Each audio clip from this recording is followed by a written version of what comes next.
really hard to beat. Yeah, honestly speaking, for a lot of the people out there, I think this is endgame. Even for me, after doing this, I don't want to give these away. You've been saying that the entire day. The entire day as I'm setting up, I'm thinking they look really good in my space, and I absolutely love it.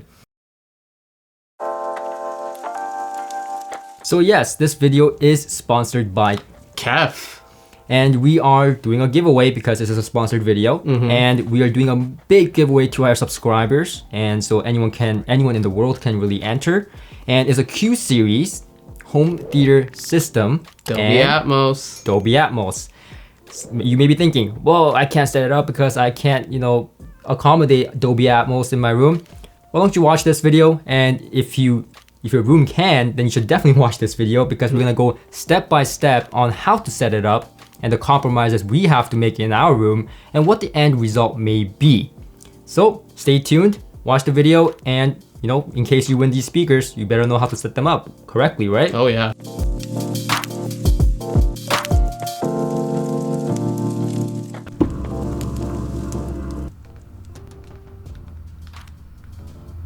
So this is my entertainment room. This is where I play games, my PS5, watch Netflix, movies with Tujin as well. And so we right now have a 75-inch TV wall mounted, which Tujin helped me with a lot. It's the Samsung Q80. Yeah, Q80 from Samsung. And usually here we run 2-channel, 2.1. We may go far as to 5.1 channel usually, but something special happened.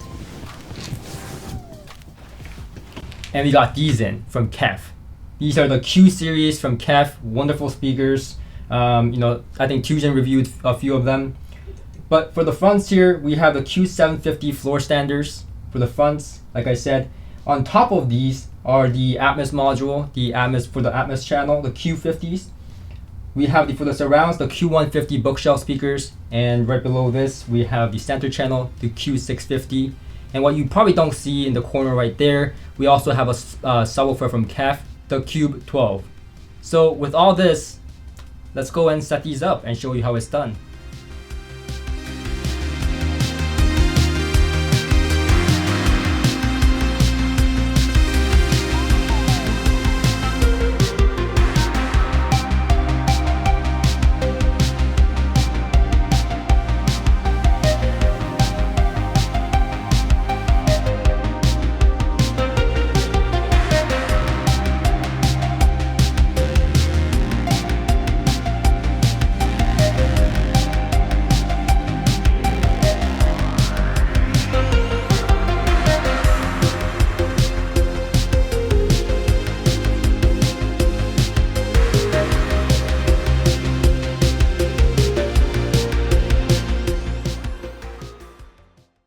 So we're not strangers to KEF, right? We really aren't. I mean, I think the first speaker that really got us together to be audiophile friends was Together? What are we, a couple? Was the KEF LS50.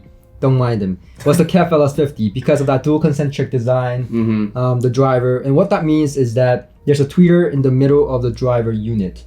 And that really allows for phase coherency, a large sweet spot, a large sound stage, and really great imaging, which was my favorite part, was the great imaging part. And it's what KEF calls their UniQ design. Yeah. And when it comes to home theater, you have a lot of speakers, right? The numbers stack up really quickly, and money. It costs money. It definitely does. And so, that's where the Q-series come in. They have that exact same, dual concentric design, but at a much more affordable price. And even though this is a pretty affordable system, when it comes to home theater, in my opinion, it is one of the highest performing and, best for compromises, as you will talk about. Okay, so this room isn't optimal. For one, this is our side surround, and ideally in a 5.1 or 5.1.2 in this Dolby Atmos system, we would want this surround behind the chair or seating position tilted towards us. But in Jay's media room or home theater, we have a door over here and an open hallway on the other side. So we have these speakers essentially where a side surround in a 7.1 would be.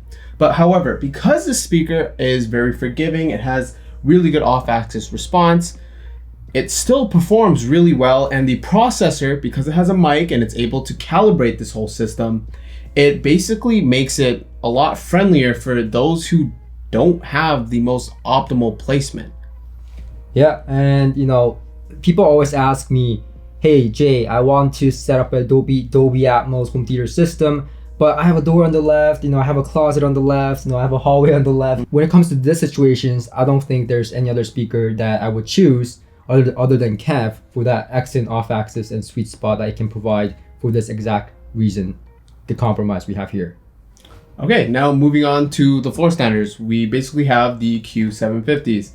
And I'm no stranger to this speaker either. I actually have the bigger brothers before in the past in my home theater. You have the Q950s, yeah, the right? 950s. And what makes this speaker so great is that there's no port on the back, but it has passive radiators in the front. And what's cool about this speaker is, let's say you want a more intimate or experience, you can tow these speakers in. But otherwise, you can basically have it a bit away from the wall. And in terms of bass management and any of the nitty gritty stuff, you have a home theater processor which will manage all that. But in terms of just having such a huge sweet spot, this is the speaker that honestly just blows me away. And in a home theater environment, you have more than one person sitting, on your seats. So you want to cater to a wider audience. And this speaker is able to do that with its wide off-axis response. Yeah, and they're not picky speakers to place at all, like you mentioned. Very straightforward. The best thing you can do for these is to have the left and the right speaker, I guess, same distance from the back wall and the side wall, if possible. But even then, these speakers, with the processor and everything, is very forgiving for most situations. Yeah, and the processor essentially literally measures where all your speakers are and how far away they are from the listening position. Yep, and then we have the Dolby Atmos modules, which I absolutely love when I first looked at it, because it has so many use cases, and also it has that UniQ driver. It's not some tweeter and woofer. I thought that would be something they would do with Atmos modules, but they actually put that their signature UniQ driver in the Atmos module here. And like you mentioned, there's multiple use case scenarios than other than just putting on top of the front speakers. You can mount them on the for the front tops, right? Yeah. And use them instead of ceiling speakers if you don't want to drill holes in the ceiling and stuff like that, and so on.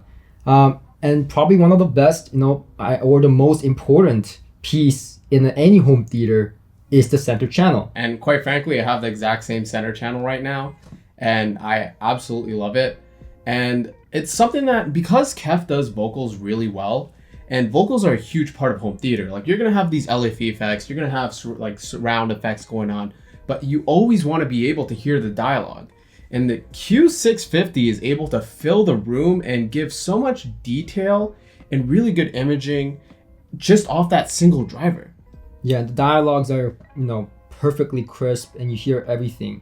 Again, partially because of that dual concentric design done so well. It's able to deliver that crispy dialogue, which is basically the most important thing when it comes to watching movies. And one thing that we did in terms of setup is that we got that driver at ear level.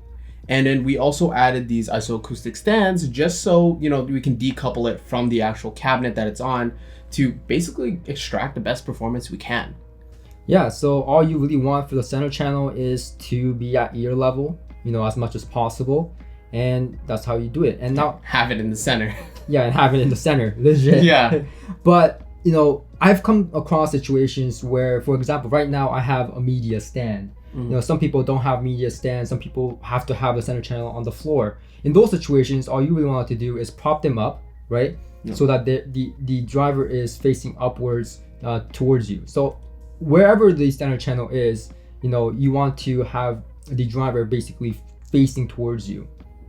Projecting towards you, close to your ears, essentially. Yeah. So that's how you should set up your center channel for the Q-series. And for most part, like I said, they are very forgiving, and they're really great with that imaging and sweet spot. So they should be okay. But for the center channel, you should probably the only piece that you should spend most of your time setting up properly, because it is the most important part of your home theater system. If you get the center channel right, then the rest will just fall through, in my opinion. Now, I think the second most important part would probably be the subwoofer, or what does the LFE I think equally as important. Yeah. And what we have is the KEF Cube 12. So this has a 12-inch driver that is definitely able to get in deep and really, deliver on those low frequency effects. But what's nice about this subwoofer in particular is that it has a really high wife approval factor, and it's something that can kind of disappear in your setup because of its sleek and modern design. On top of all that, KEF generally makes musical subs, so it's not a sub that's going to lose control per se, and it's still going to have a very quick and agile response.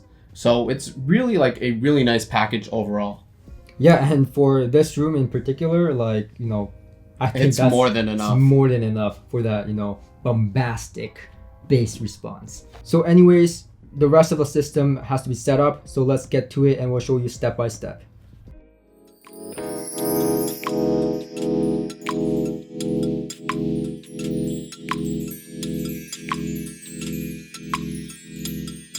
So this system is a 5.1.2. That is essentially the bare minimum you need to have a Dolby Atmos home theater. And what's powering this system is two Stark Audio 84 amplifiers. Each one of these bad boys can do 4 channels of amplification at 225 watts, and it'll roughly run you about $1,400 USD. Now in bridge mode, it does 430 watts at 8 ohms, which is honestly incredible. Now, when we move on to our processor, yes, it is overkill. This is the NAD M17, and this can basically process about 11 channels. And yes, it is overkill. Let me be honest with you guys. We hit up Marantz, Yamaha, Denon for processors, and there's been a shortage, but NAD was kind enough to lend us the M17 for this video, and we are super excited to use it in this system. So how do we hook this up? Well, this NAD essentially preamps or with an XLR output to these Starks, and these Starks essentially power our speakers. Now the NAD, for those of you guys who are new to the hobby or new to home theater, it's essentially a huge DAC and a huge preamp. And typically you have a preamp for 2 channel or a DAC for 2 channel. This is a very high-end DAC for up to 11 channels. That's what makes it so high-end. So other than that, let's hook up the NAD to the Stark and then the Stark to the speakers, and we'll show you how it's done step by step.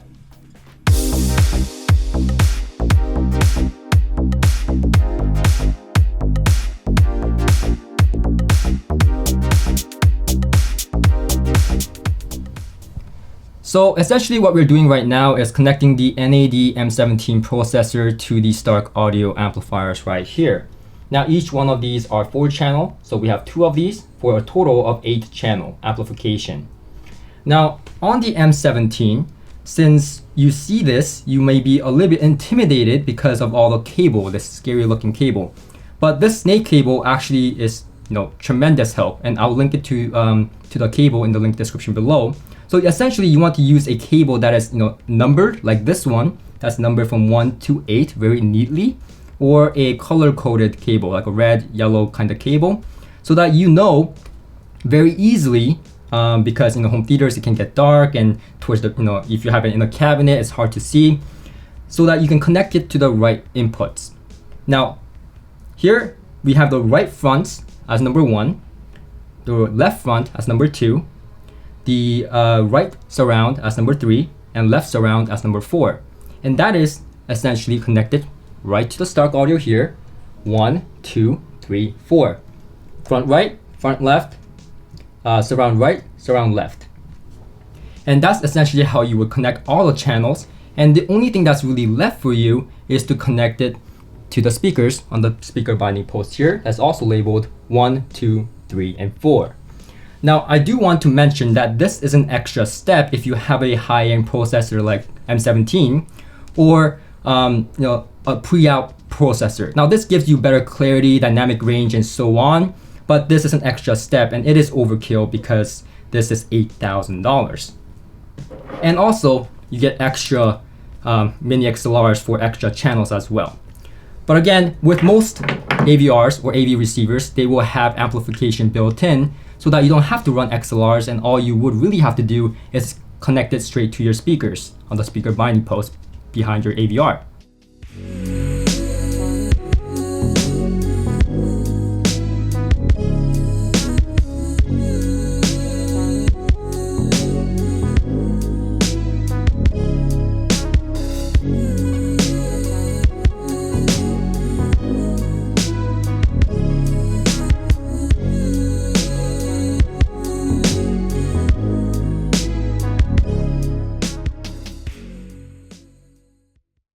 So after setting up your speaker where you want them to be and then connecting them with the speaker cables, you want to connect your TV to the HDMI and also other video sources to your AVR, or in this case, the processor.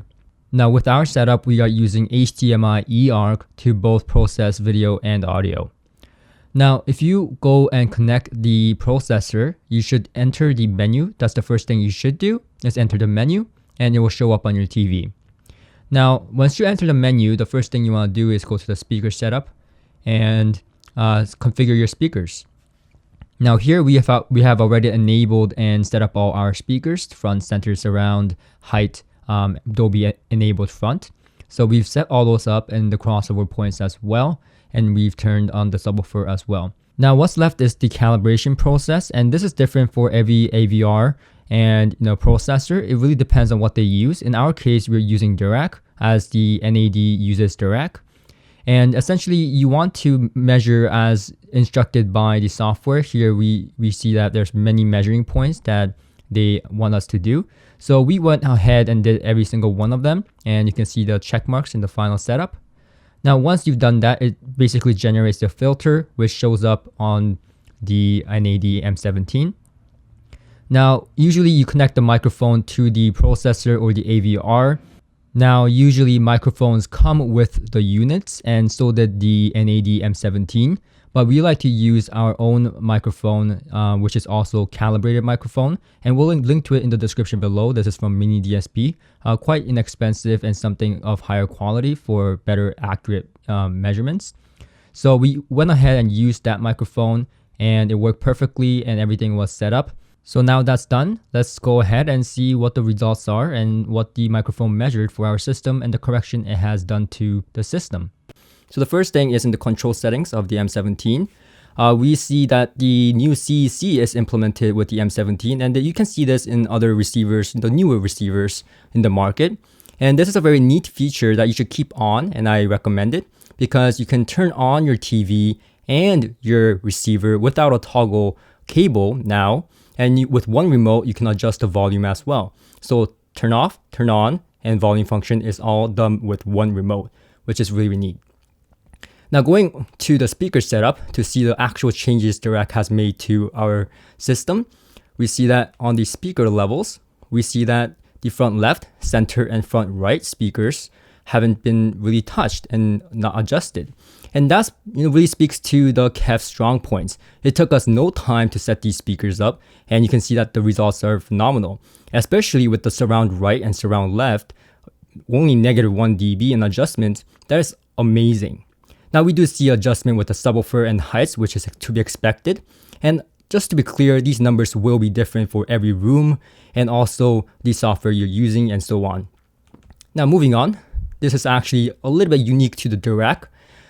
Speaker distance. This is usually done with meters, centimeters, feet, or whatnot. But here you can see that it is adjusted by milliseconds. So this is something that Dirac does a little bit differently. And all this really means is that the time arrival of the sound waves are more accurate with the Dirac, as you can see, done by milliseconds. And this also speaks to, again, the strengths of the speakers, because again, it took us no time to set these up. And we were kind of relying on the processing of the M17 to do most of the work. And you can see that minimal adjustments were made. Millisecond. That is almost nothing. So all that's really left is to finally enjoy this optimal system and tell you guys how we feel about it.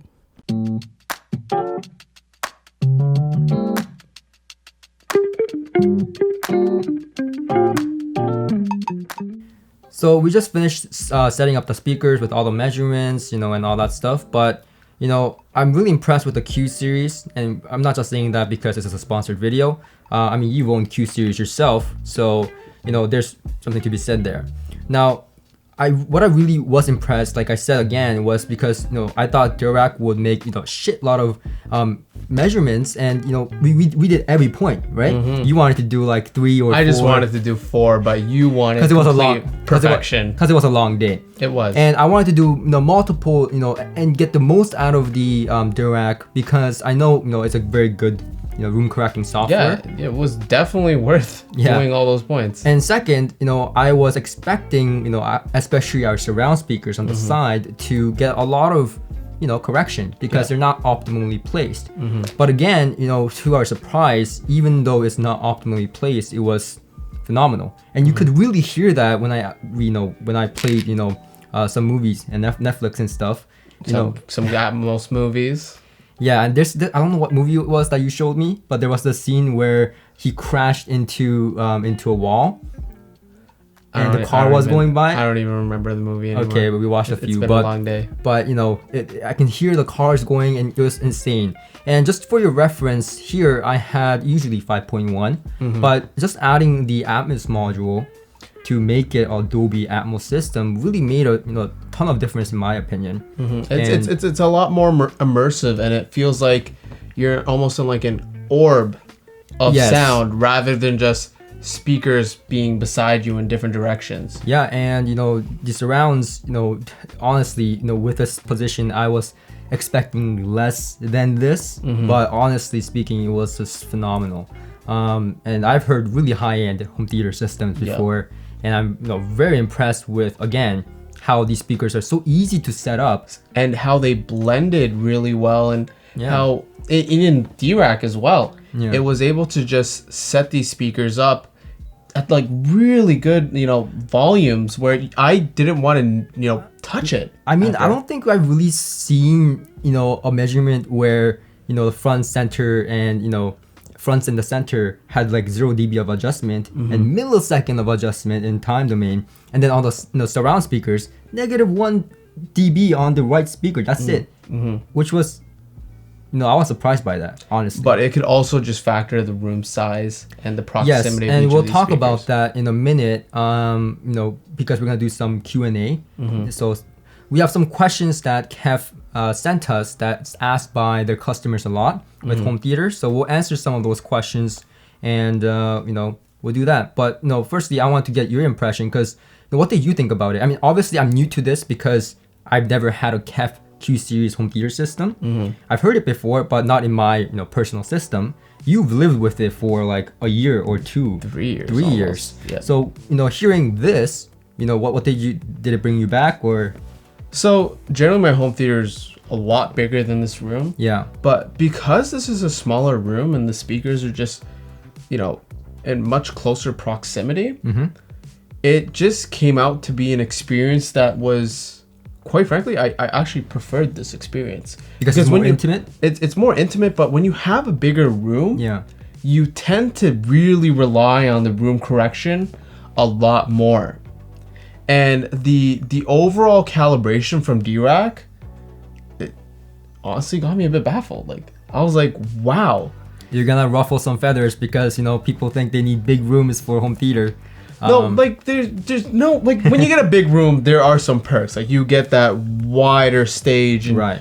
Just a bigger, like area for just sound and effects to go by. Yeah. But these speakers, even in this small room, was just able to deliver so much detail, and those Atmos effects were really, like, the immersion was there. Yeah, I mean, No doubt. I don't think I missed anything. I mean, I've heard every little detail, within the space, and when you're immersed in the, what you're watching, it feels like I'm kind of there. You're kind of hearing more of the movie than the actual room per se. Yeah, absolutely. So there's benefits to both small and big rooms, I guess.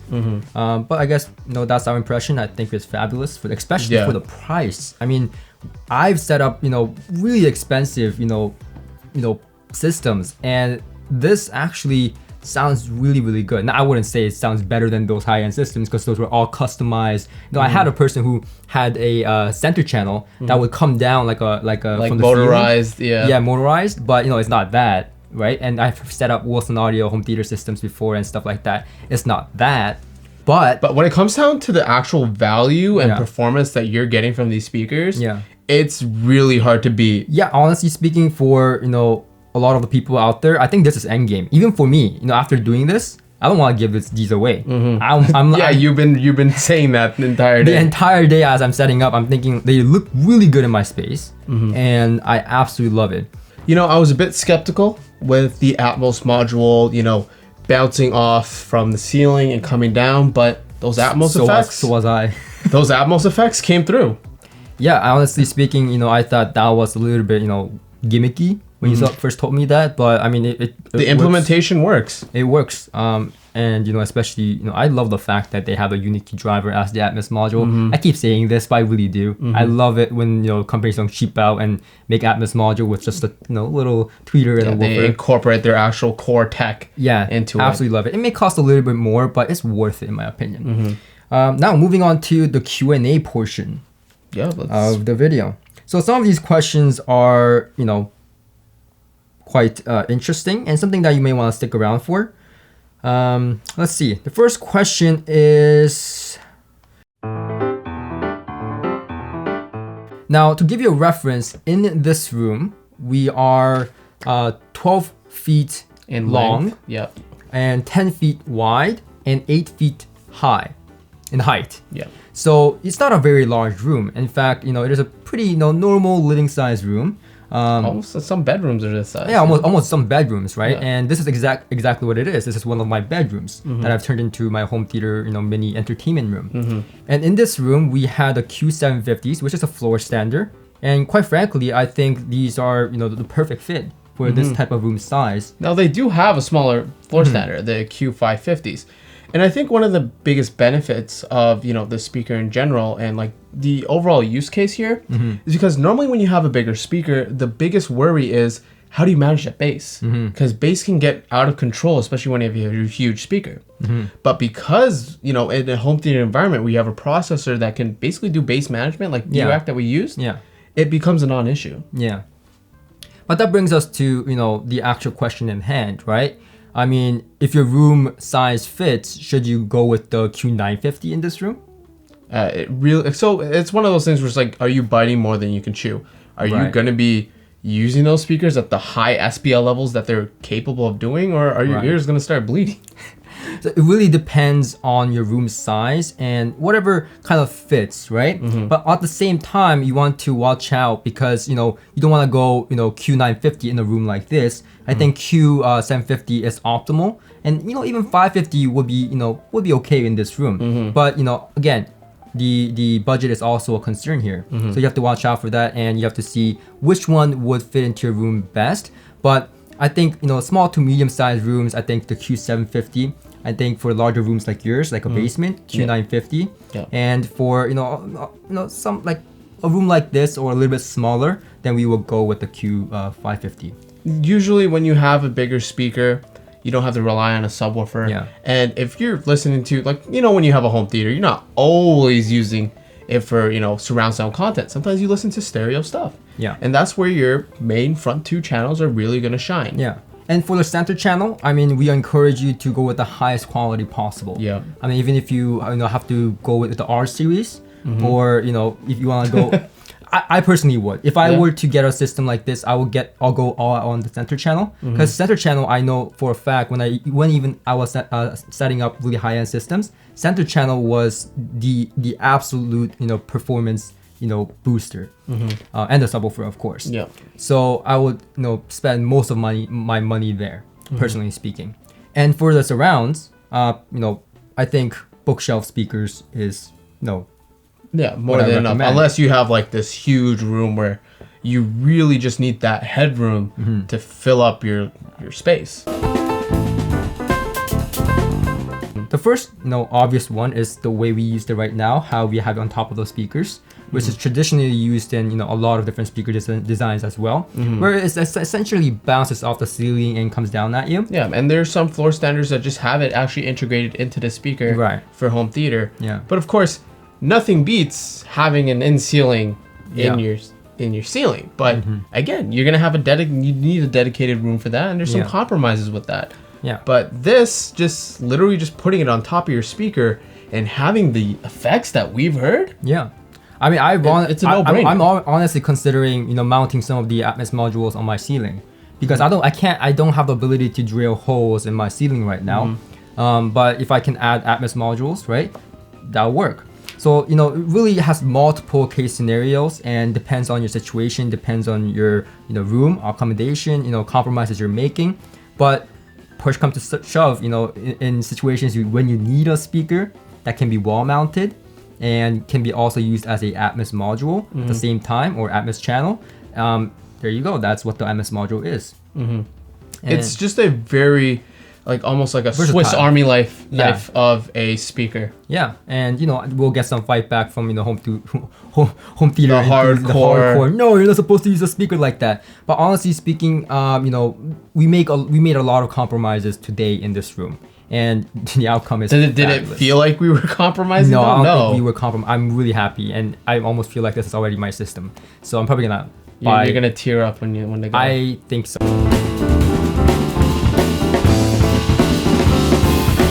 So KEF speakers come with a port plug. So people are asking, what is it? How do you use it? Right? So port plugs are usually used, in normal situations to kind of combat the distance from the wall behind the speakers. So if it's too close, then you don't want a boomy bass. So you plug the port with foam. Usually it's applied inside the box by KEF. And one of the nicer thing about KEF speakers is that it's provided. A lot of times you have to shove foam, a sock, a sock or foam, and I've done that. You've done that, but it comes with it, and you can use those for speakers front speakers if your front speakers are ported. But the good thing about the Q-series is that they're passive radiators. Yep. For surrounds, I don't know how you feel, but personally, I don't think that you really need to plug. You don't. If it's in a home theater environment where, as I said, you have bass management and you're setting these speakers as small, it's not going to play frequencies below 80 hertz. That's what your LFE channel or your subwoofer's for. Yeah, I think that, for home theater purposes, you don't really need to. Now in stereo, that's a different story. You have the speaker close to the wall. Yes, use the included port plugs. Because it's going to get booming. Legitimately reduces vibrations. Yep. It decouples the speaker from the floor. So unless your living conditions do not allow it, it is free performance. Use it if you can. Yeah, and if you're worried about your carpet or your floor, getting spiked essentially, or leaving a mark, you can get little pucks. That you can get little pucks if you are plinths. If you feel elegant. For me, I just use pennies. Remember pennies? We had those once in a while. Or you can use a dime if you feel a little bit richer. So there you have it. There's a little thing. Just put a coin underneath it. We used to do that in that real high-end system all the time. We did. I mean, it works. It works fabulously, and it was actually proven that, I don't remember what article, but it works as well, if not more than some of the traditional spike holders. So why not use it? You don't use those coins anyway. It's that or McDonald's. Whoever the lucky winner may be, we are congratulations to you. Very, very jealous. So make sure to check the link description below for all the details on how you can enter. There'll be many different ways to enter, and also, most importantly, I wish you guys all the best and best of luck. This is one of the biggest giveaways I think we've done on this channel. And we're so happy to have you here. Yeah, and really exciting to do something like this for you guys. So anyways, thank you for watching, and we'll see you guys on the next one. Peace.